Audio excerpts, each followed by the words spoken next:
देखिए कारक, हम लोग आज कारक पढ़ेंगे। कारक की परिभाषा, संज्ञा या सर्वनाम के जिस रूप से उसका संबंध वाक्य के दूसरे शब्दों से हो उसे कारक कहते हैं। देखिए कारक की जो परिभाषा है, इसके परिभाषा को ही समझ जाएंगे तो पूरे कारक आपका कंप्लीट हो जाएगा। जैसे संज्ञा या सर्वनाम, संज्ञा किसे कहते हैं बताया हूं कि जितने सारे नाम हैं दुनिया में, जितना सारा नाम है वो सब क्या है, संज्ञा है। और सर्वनाम किसे कहते हैं, तो जो संज्ञा के बदले में जो शब्द प्रयुक्त करते हैं वो क्या कहलाता है, सर्वनाम कहलाता है। कह रहा है कि संज्ञा या सर्वनाम के जिस रूप से उसका संबंध वाक्य के दूसरे शब्दों से हो उसे हम कारक कहते हैं। अब दूसरी बात आती है आपकी विभक्ति या परसर्ग। इसके बारे में डिटेल से बताऊंगा आपको।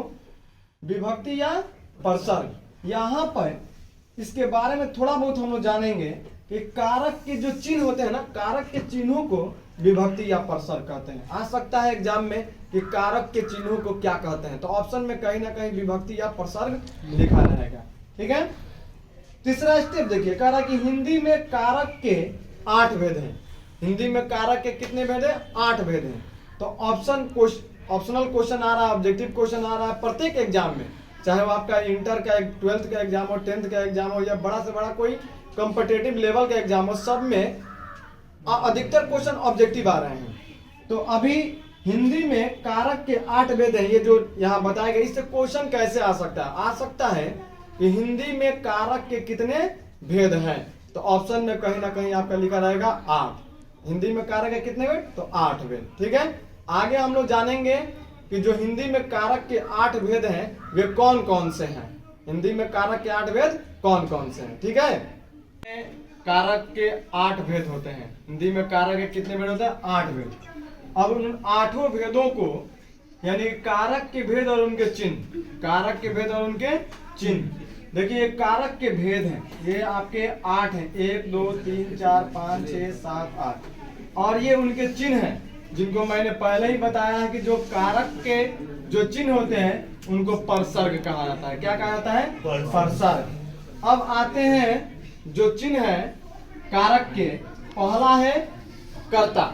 कर्ता कारक का चिन्ह है ने, और यहाँ पर मैंने लिखा शून्य, 0 जिसको हम लोग बोलते हैं, यानी कि कर्ता कारक का चिन्ह जो होता है ने और शून्य होता है। तो सबसे पहले हम लोग समझेंगे कि कर्ता कारक कहते किसे हैं। यानी कर्ता का अर्थ होता है कि जिसके द्वारा कोई क्रिया की जाए, यानी कि वैसे संज्ञा या सर्वनाम शब्द होते हैं जिनसे किसी क्रिया को की जाती है वो क्या होते हैं, कर्ता होते हैं। और इनका चिन्ह होता है ने और शून्य। यानी कि कहीं कहीं आपको देखने को मिलेगा कि ने आपको दिखेंगे स्पष्ट रूप से वाक्य में, और कहीं ऐसा भी देखने को मिलेगा जहाँ के आपको ने जो चिन्ह है वो नहीं दिखेगा। जैसे कि राम जाता है, यहाँ पर ने कहीं नहीं है, लेकिन राम ने पत्र लिखा, राम ने पत्र लिखा, उसमें ने आ रहा है। तो ऐसे वाक्यों को देखकर हम पहचान जाएंगे कि वो उसमें कौन सा चिन्ह है, करता है, यानी कि ने भी होता है और शून्य भी होता है। उसी प्रकार कर्म, यानी कि जिसका क्रिया पर फल पड़ता हो, जिसका क्रिया पर क्या पड़ता हो, फल पड़ता हो, प्रभाव पड़ता हो, असर पड़ता हो, वो होता है आपका कर्म कारक, और इसका चिन्ह होता है को और शून्य। यानी कहीं आपको को देखने को भी मिलेगा, कहीं आपका को जो है छुपा हुआ रहेगा। जैसे कि राम आम खाता है, तो इसमें राम आम को खाता है, यानी कि राम आम को खाता है, तो आम के बाद को आ रहा है, तो को आपका को के बाद जो राम के आम के बाद जो को आ रहा है वो कौन सा हो जाएगा, कर्म का हो जाएगा। क्या हो जाएगा, कर्म का हो जाएगा। उसी प्रकार आपका है करण का से। तो देखिए यहाँ पर सिंपल करण का तो एकदम आसान है, से द्वारा या के साथ या के द्वारा भी होता है। करण का से द्वारा, के साथ या के द्वारा भी, यानी कि अगर कोई वाक्य दिया है और उस वाक्य में उस वाक्य का भाव जो है दिए हुए से यह बोध हो रहा हो कि उसके द्वारा कोई चीज किया जा रहा है या उसके साथ कोई काम हो रहा हो, तो वहां से जो होगा वह आपका करण का होगा। किसका होगा, करण का होगा। उसके बाद है आपका संप्रदान।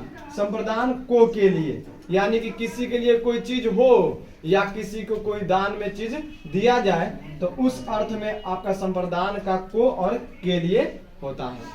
से जुदाई, यहाँ पर ये जुदाई या अलगाव, यानी कि जिस वाक्य में आपको से दिखे और उस से जुदाई या अलगाव का भाव का बोध हो तो समझ जाइएगा कि वह से अपदान कारक का है। अब है आपका संबंध कारक। इसमें कह रहा है का, के, की, रा, रे, री, ना, ने, नी, यानी कि संबंध कारक का पहचान कैसे करेंगे। कोई वाक्य दिया हो हिंदी में और उस वाक्य में कुछ ऐसे संज्ञा या स्वरनाम हो जिनका संबंध किसी अन्य संज्ञा या स्वरनाम से हो रहा हो तो वे संबंध कारक होंगे। वे क्या होंगे?